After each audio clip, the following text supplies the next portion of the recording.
Welcome to the Ownership Review, where we do a bunch of maintenance to see what this car is like to live with on a daily basis.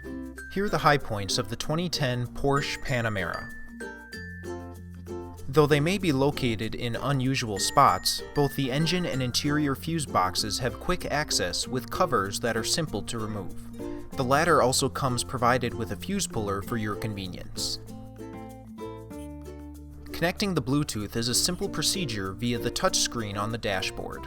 No voice activation is needed, and the menus and instructions are very easy to follow. Both the front and rear wiper blades are easy to remove with just the simple press of a tab. No tools are needed, which allows you to remove both of these with just your hands. Not everything is perfect.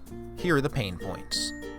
You will either need to go through the wheel well lining or disconnect the bulb housing from the vehicle for access to the headlights.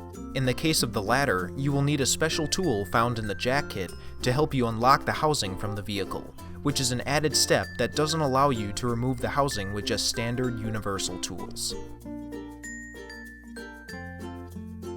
Similarly, the engine air filter has incredibly difficult access. In addition to removing both of the headlight housings, multiple panels underneath the vehicle and the entire bumper will need to be removed in order to access the air filter housing, which is deep in the engine bay and further secured by multiple fasteners. Unlike similar models, this vehicle does not come equipped with a spare tire and jack kit, but a tow hook and compressor kit instead. This may prove to be more of a problem than intended, especially if your tire is severely damaged or you cannot contact a tow truck. Overall, the 2010 Porsche Panamera is an incredibly difficult car to maintain, and is only recommended for those who are highly experienced in car maintenance.